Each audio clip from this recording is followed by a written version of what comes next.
She begged her friends to stop beating her for 30 minutes straight, but they continued to do so anyways while filming the whole thing. On the evening of March 30th, 2008, a 16-year-old girl named Victoria Lindsay, who everyone called Tori, was hanging out at the beach when suddenly she had gotten a message from one of her friends telling her that she needed to come home immediately. Now, normally, home would have meant her parents' house, but just a week earlier, Tori had gotten into this huge argument with her mom, and things had gotten so bad that Tori had moved out and started staying with one of her friends, a 17-year-old girl named Mercedes Nichols, who lived with her grandmother in Highland City, Florida. Now, things between Tori and Mercedes had not exactly been perfect. They had been arguing because Tori had borrowed Mercedes' hairbrush and razor without asking. There was another disagreement over about $4 in gas money, and on top of all of those petty grudges, the girls had been sending each other really angry text messages and posting things back and forth on MySpace. But I mean, none of this was like life-threatening betrayal or something. It was just petty high school drama between two girls. So when Tori got the text saying that she needed to come home quickly, she probably thought that they were just gonna talk things out. But the moment that she got inside and into the bedroom, Mercedes suddenly appeared with 5 other girls who had apparently been waiting in different rooms. And the second they came out, all the girls surrounded Tori and started screaming at her. They were yelling about things that she had supposedly said, threatening her and demanding that she had to admit everything that they believed she'd done. And before Tori could even understand why all these girls are here surrounding her, one of the girls, April Cooper, stepped forward and punched her in the face. Tori immediately put her hands up and tried to protect her head, but then another girl named Brittany Hardcastle joined in and started punching her over and over again until she fell onto the bed. And within seconds, the rest of the girls joined them. Tori was being hit from different directions, and every time she tried to turn her body to protect herself from one person, somebody else came on the other side and started doing something else to her. And then sometime during all of this struggle, Brittany grabbed Tori and slammed her into the bedroom wall so hard that everything went black.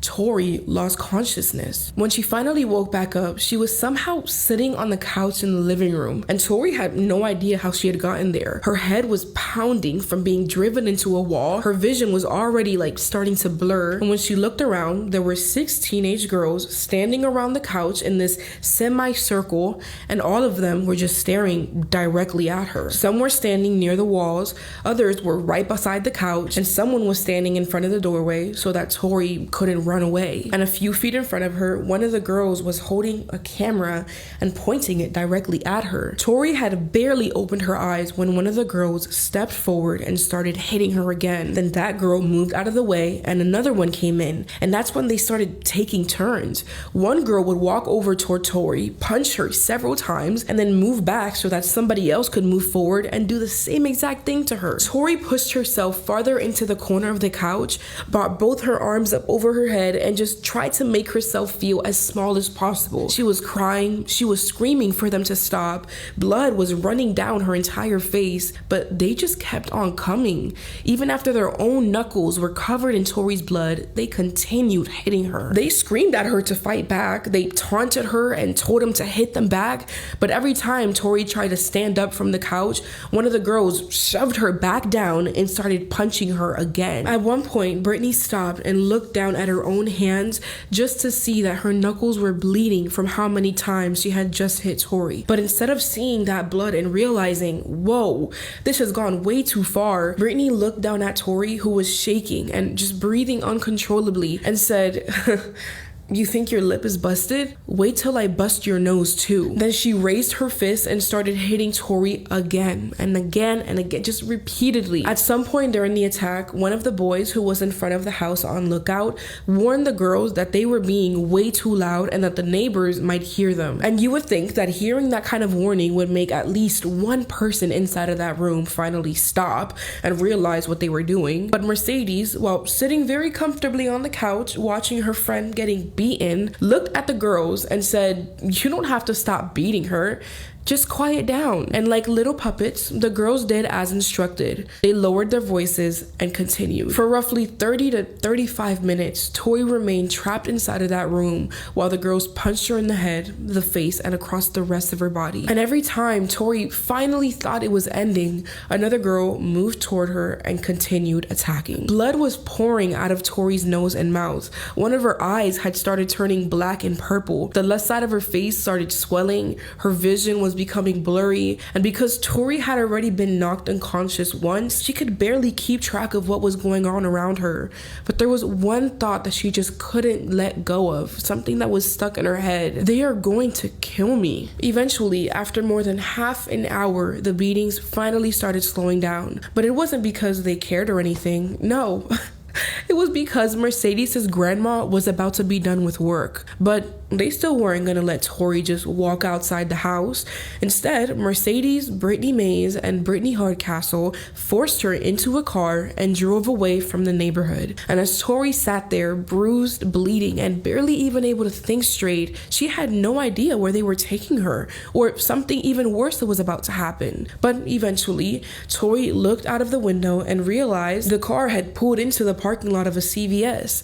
And before pushing her out of the car, the girls warned her that if she were to ever go to the police and tell anybody what happened, they would find her and give her an even worse beating than the one that she had just survived. Then one of the girls called another teenager named Kelly and told her to go to the CVS and pick Tori up. But before hanging up, she gave Kelly one strange warning. Don't let her lie to you. She didn't get jumped. Kelly had no idea what she meant until she turned onto that parking lot and saw Tori. She was standing there shaking uncontrollably and crying, and her body was just filled with all of these bruises. She looked helpless. So Kelly hurried toward her, helped her into the car, and started looking over her injuries, assessing if she needed to go to the hospital or something. Like there was just no way in hell that she was gonna believe Tori had not gotten jumped, or at least been in a horrible attack. There was a huge knot near her left eye, which had already turned black and purple.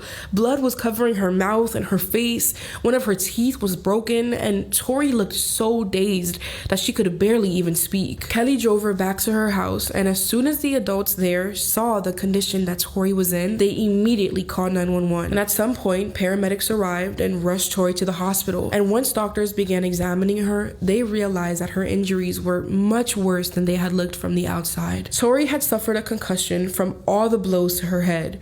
Her left eye had been injured so badly that her vision was affected. Her left ear had also been badly damaged, causing problems with her hearing, and the bruising that was all over her body was so severe that doctors had to admit her into intensive care. While Tori was lying inside the hospital trying to recover, police had already gotten their hands on the video that the girls had filmed inside the house. And once detectives watched the video, they were disgusted. The footage showed Tori curled up on the couch while different girls stepped forward and hit her one after another. It showed her trying to protect her head, and it showed that this had not been some quick fight that ended after a few punches. Polk County Sheriff Grady Judge described what happened inside of that house almost like an animalistic attack.